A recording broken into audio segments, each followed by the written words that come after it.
I'm okay. I'm fine. Kincana, Kincana, teng neng neng neng neng.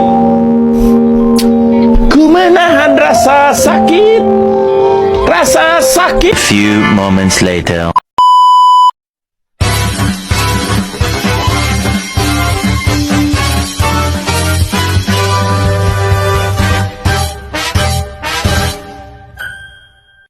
Shalom, salam sejahtera buat kita semua.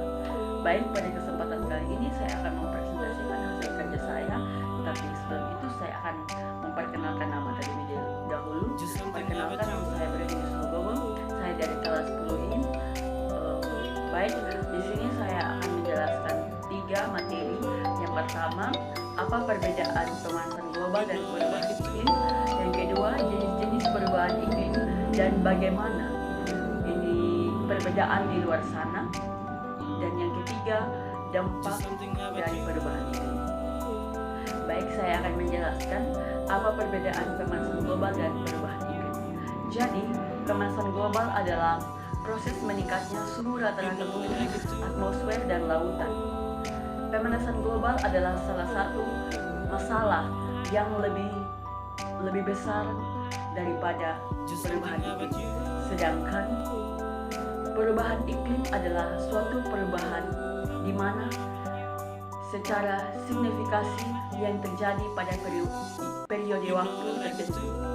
Dengan kata lain, perubahan iklim juga bisa disebut sebagai perubahan suhu yang terjadi secara drastis, curah hujan, pola angin, dan lain sebagainya.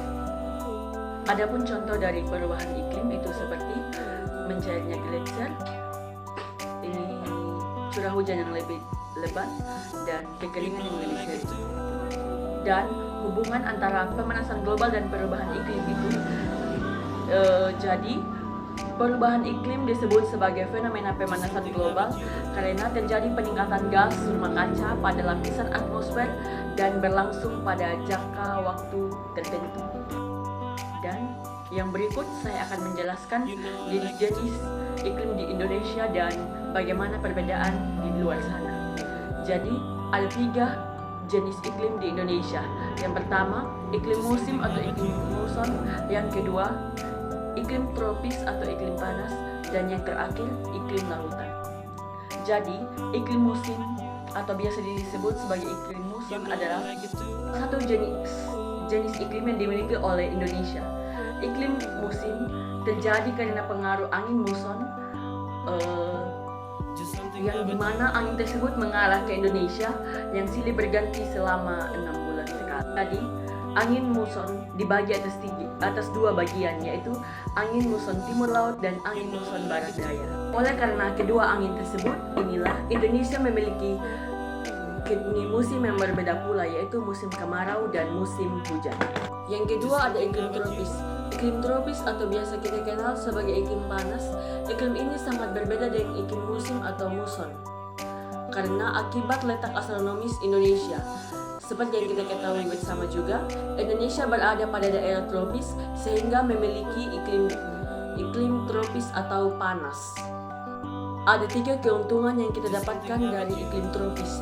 Yang pertama, Indonesia mendapatkan sinar dari matahari sehingga tumbuhan ataupun tanaman dapat tumbuh dan berkembang dengan sangat subur.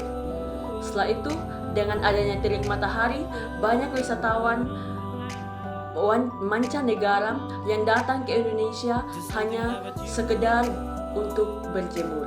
Dan yang terakhir adalah Indonesia memiliki taraf hujan yang cukup tinggi sehingga tanah yang ada di bumi Indonesia dapat menjadi subur dan banyak pula tumbuhan yang pas untuk ditanam di Indonesia. Yang berikut ada iklim lautan. Iklim lautan adalah iklim yang banyak mendatangkan curah hujan yang bersifat lembah. Yang berikut adapun perbedaan iklim di luar negeri. Yang pertama di Brunei Darussalam. Brunei Darussalam banyak dan kaya akan minyak bumi, gas alam, dan hasil hutan.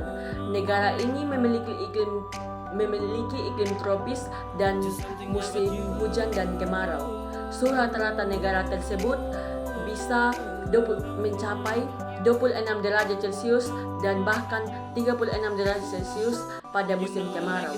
Dan negara Indonesia memiliki negara yang paling luas di ASEAN yang beriklim tropis dan memiliki dua musim, yaitu musim hujan dan musim kemarau. Musim hujan di Indonesia terjadi pada bulan Oktober dan puncaknya pada bulan Januari, sedangkan negara Singapura memiliki luas wilayah 580 km persegi terletak pada garis khatulistiwa.